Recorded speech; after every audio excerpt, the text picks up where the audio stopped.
Welcome to my YouTube channel.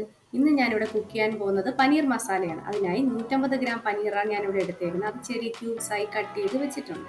ഇനി നമുക്കിത് magnet ചെയ്യാം. അതിനായി ആവശ്യമായ മഞ്ഞൾപ്പൊടി, മുളക് പൊടി, ആവശ്യത്തിന് ഉപ്പ്, പിന്നെ നമുക്ക് വേണ്ടത് തൈരാണ്. കട്ട തൈരുണ്ടെങ്കിൽ വളരെ നല്ലത്. എൻ്റെ കയ്യിൽ കട്ട തൈരില്ല, അതുകൊണ്ട് ഞാൻ വെള്ള തൈരാണ് ഇവിടെ ചേർത്തേക്കുന്നത്. അത് മിക്സ് ചെയ്ത് മാഗ്നേറ്റ് ചെയ്ത് ഒരു 10-15 മിനിറ്റ് നമുക്കത് റെസ്റ്റ് ചെയ്യാൻ വെക്കാം. ഇനി നമുക്ക് വേണ്ടുന്നത് onion, ginger, garlic, tomato, chilli, ഇത് ഇത്രയാണ് വേണ്ടത്. അത് ഞാൻ ടൊമാറ്റോ മിക്സ് ചെയ്ത് ഒരു അടിച്ചു മാറ്റി വെച്ചിട്ടുണ്ട്. ഇനി നമ്മൾ സൺഫ്ലവർ ഓയിലാണ് ഷാലോ ഫ്രൈ ചെയ്യാൻ പോകുന്നത്. അപ്പോൾ നമുക്ക് ക്യൂബ്സ് ഓരോന്നായിട്ട് ചൂടായ എണ്ണയിലോട്ട് ഇട്ട് കൊടുക്കാം. എന്നിട്ട് അത് നമുക്ക് ഫ്രൈ ചെയ്തെടുക്കാം.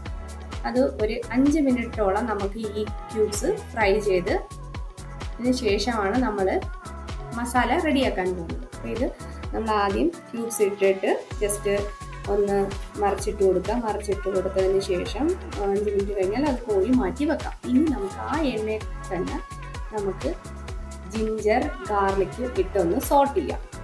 എന്നിട്ട് പിന്നെ പച്ചമുളക്, ഞാനിവിടെ 2 പച്ചമുളകാണ് എടുത്തേക്കുന്നത്. ആ 2 പച്ചമുളക് ഇട്ട് കൊടുക്കാം. അതിനുശേഷം കറിവേപ്പില ഉണ്ടെങ്കിൽ ഇടാം, എൻ്റെ കയ്യിലില്ല, അതുകൊണ്ട് ഞാൻ ഇട്ടിട്ടില്ല. പിന്നെ നമ്മൾ ഇടുന്നത് നമ്മൾ ക്യൂബ്സായിട്ട് കട്ട് ചെയ്ത് വെച്ചിരിക്കുന്ന ഒണിയനാണ്. അത് ഇട്ടൊന്ന് സോട്ട് ചെയ്യാം. എന്നിട്ട് നമുക്ക് ഈ സമയത്ത് ആവശ്യത്തിനായ ഉപ്പും അതിലോട്ട് ആഡ് ചെയ്യാം. നമ്മൾ ടൊമാറ്റോ നമ്മളിവിടെ അടിച്ച് മാറ്റി വെച്ചിട്ടുണ്ട്, അതൊരു സൈഡിൽ ഇരിക്കുന്നുണ്ട്. നമ്മൾ സോട്ട് ചെയ്തതിന് ശേഷം നമ്മൾ ഇനി ആവശ്യമായ പൊടികളാണ് ഇട്ട് കൊടുക്കുന്നത്. അപ്പം ഞാൻ ഇവിടെ മഞ്ഞൾപ്പൊടി, മല്ലിപ്പൊടി, ഗരം മസാല, ഈ പൊടികളാണ് ഞാൻ ഇവിടെ ചേർത്തേക്കുന്നത്.